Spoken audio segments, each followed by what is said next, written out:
Hello friends, this video on locomotion and movement part 17 is brought to you by examfear.com. No more fear from exam.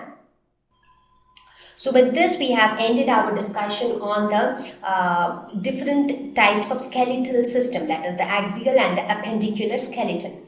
Now we will talk about the third important part of the skeletal system, that is joints. So what are joints? Now, as I said, the skeletal system is made up of bones and some cartilages. But these bones need to be connected to each other, and the points of their attachment is called joint. So joints are nothing but the points of contact between two bones or between bones and cartilages. So they are nothing but, and that is why the name joints, because the bones get joined there. So here if you see, this is one bone, this is another bone, and these two bones are joined here. So that is a joint between these two bones. Now looking at this picture, you can also make out how muscles, bones, cartilage all are linked. Now this is your muscle. So these muscles are connected to the bones, right? So if you see, the muscles are connected to the bones here.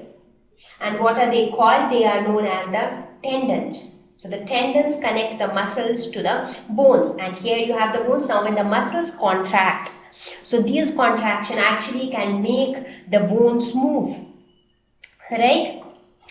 So the muscles, bones and joints together help in movements. Now when the muscles contract, they can make the bones move, but the bones are joined at this point. So these joints act as the pivots, or it can act as the fulcrum. So something like this, let us suppose you have a pivot like this or a fulcrum like this, and if you put a lot of weight here, what will happen? It will bend down like this. That is because of the presence of this, right? So if this goes down, this goes up. That is due to the presence of this fulcrum. In a very similar way, when the muscles contract, they produce a force, and the force is then acted upon by the fulcrum, causes movement of the bones needed to cause the overall motion, right? So the muscles, bones and joints together help to make movements. So that is why when you look at this picture where you can see the skeletons dancing, so you see that the movements happen in coordination between the various parts. Now let us look at this example. Let us suppose if you want to fold your hand.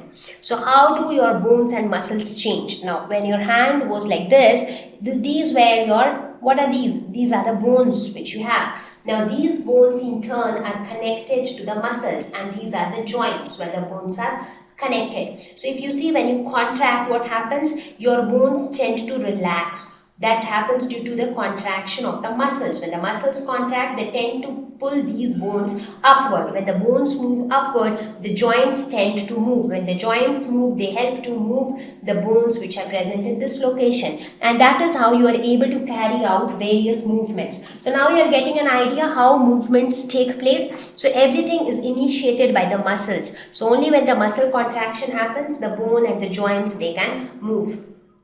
So let us look at the various types of joints. Now joints are of three types.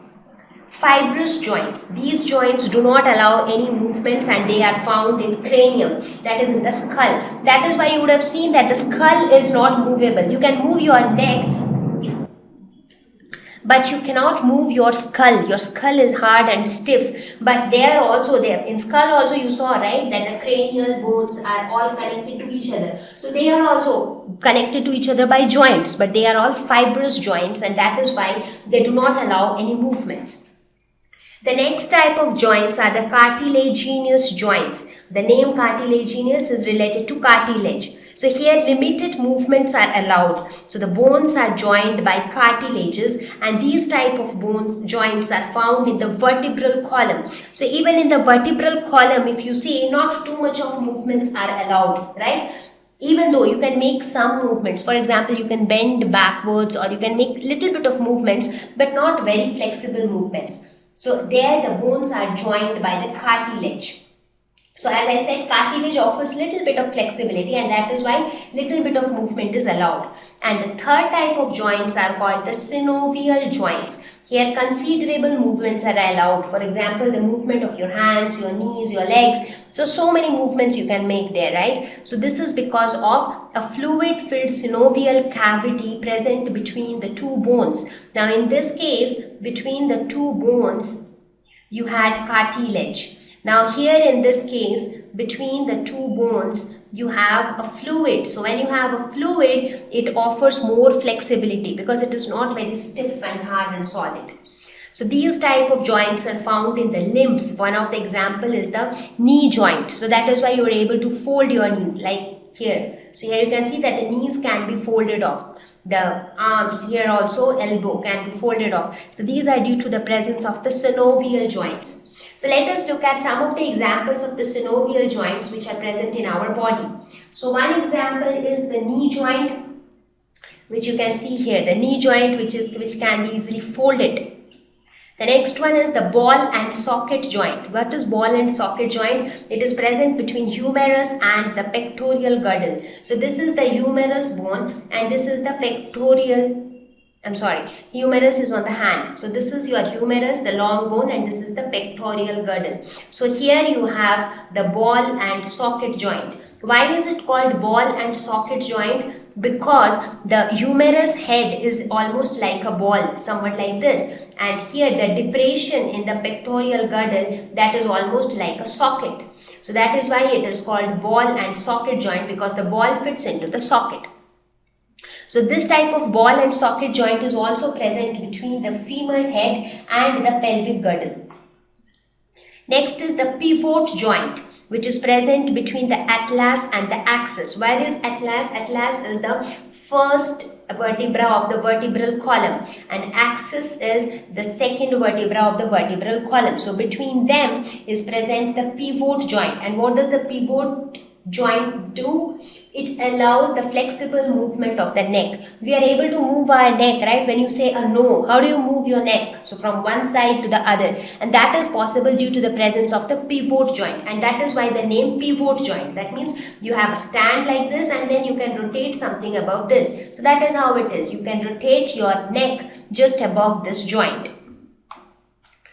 The gliding joint, it is present between the carpals and carpals. So where are the carpals located? So if you see, carpals are present in your wrist bone, right? So since the wrist bones are joined by this kind of synovial joint, so that is why you are able to move your wrist freely. And the last one is the saddle joint, which is between the carpals and the metacarpals. So metacarpals is present in the palm. So your wrist and palm, between them also a lot of flexibility is there. That is why if you see the wrist, the palm and the fingers, they all have joints which are synovial joints, and that is why you can so freely move your palm, your hand, your fingers. So everything is so easily movable. So these are all examples of the synovial joints. Thank you. Please visit www.examfear.com to watch more videos, attempt free online test, get free study material, find tutors and mentors. Thank you once again.